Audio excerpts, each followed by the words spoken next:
எல்லாருமே துக்கடாக்கடாங்க.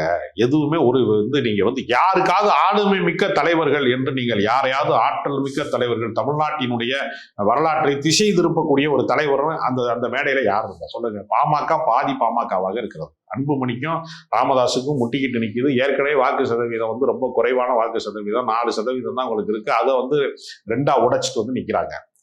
ஆளுமை மிக்க தலைவர் என்று யார் இருக்கிறார்? நீங்க அமமுக என்பது கடந்த காலங்களில் என்ன ஆச்சு, முக்குளத்தோருக்கு ஆதரவாக இருந்த அதிமுகவை கொங்கு மண்டலத்துக்காரர்கள் கைப்பற்றி விட்டார்கள் என்று கோபத்துல இருந்தவர்கள் அந்த சமூக மக்கள் தான் அந்த கட்சியில இருந்தான். நீ அங்கே போய் எடப்பாடிக்கு ஓட்டு கேட்கறதுக்கு நான் ரெடி ஆயிட்டேன்னு சொன்னா அந்த சமூக மக்கள் டிடிவி தினகரனை கைவிட்டுவான். ஓட்டு போட மாட்டாங்க. ஓட்டு போடவே மாட்டான். ஆளுமை மிக்க தலைவர்கள் என்று யார் இருக்கிறார்? இப்ப டிடிவி வச்சு லாபமா இல்லையா? டிடிவியை வச்சு எடப்பாடிக்கு லாபமா? அண்ணா திமுக ஒன்னா வருது. எடப்பாடியுடைய ஓட்டத்தான் டிடிவி பிரிச்சாரு.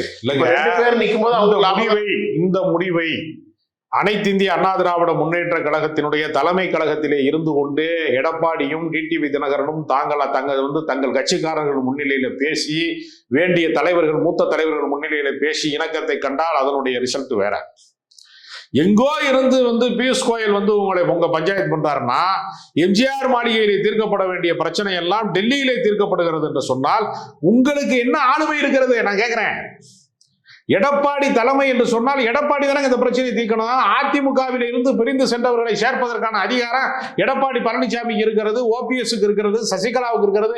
உங்களுக்குள் பங்காளி சண்டையை நீங்கள் தீர்க்காமல் பகையாளியின் மூலமாக நீங்கள் ஒன்று கொடுக்கிறீர்கள் என்றால் அவர்கள் உங்களுக்கு மட்டும் பகையாளிகள் அல்ல, ஒட்டுமொத்த தமிழ்நாட்டினுடைய நலன்களுக்கும் அவர்கள் பகையாளிகளாக இருக்கிறார்கள், நலத்திட்டங்களுக்கு எதிராக இருக்கிறார்கள். நீங்க திடீர்னு பாருங்க, மகாத்மா காந்தி பேர்ல 100 நாள் வேலை திட்டத்தை கொண்டு வர்றதுல மகாத்மா காந்தி பேரை நீக்கி விட்டுட்டு அந்த வேலை வாய்ப்பை மாநில அரசின் மீதான சுமையாக மாற்றி அதுக்கு வேலைக்கு உத்தரவாதம் இல்லாமல் செய்து விட்டார். எல்லாவற்றிலையுமே மிக மோசமான ஒரு சூழ்நிலையை, சாதி கலவரத்தை, மத கலவரத்தை மட்டுமே நம்பிக்கொண்டு ஆட்சி நடத்தக்கூடிய double engine Sarkar Modi. Double engine Sarkar தான் மணிப்பூர்ல நடந்துச்சு.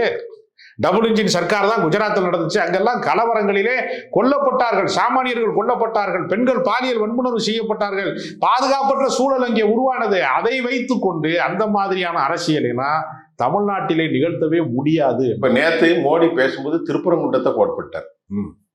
திமுக என்ன செய்து அவர்களுடைய வாக்கு வங்கியை திருப்திப்படுத்துறாங்க, முருகனுக்கு ஒரு எண்ணெய் கூட ஊத்த முடியாதா அப்படின்னு கேட்கிறார். முருகனுக்கு தீபம் கூட ஏற்ற முடியாதா? முருகனுக்கு தீபம் ஏற்றப்பட்டு விட்டது, கலவரக்காரர்களுக்கு தான் தீபம் ஏற்ற முடியும். தீப்பந்தம் ஏற்ற முடியவில்லை, தீபம் ஏற்ற முடிகிறது தமிழ்நாட்டில். தீப்பந்தம் ஏற்ற முடியவில்லை, கலவர தீயை பற்ற வைக்க முடியவில்லை என்று நீங்க பகிரங்கமா சொல்லுங்க.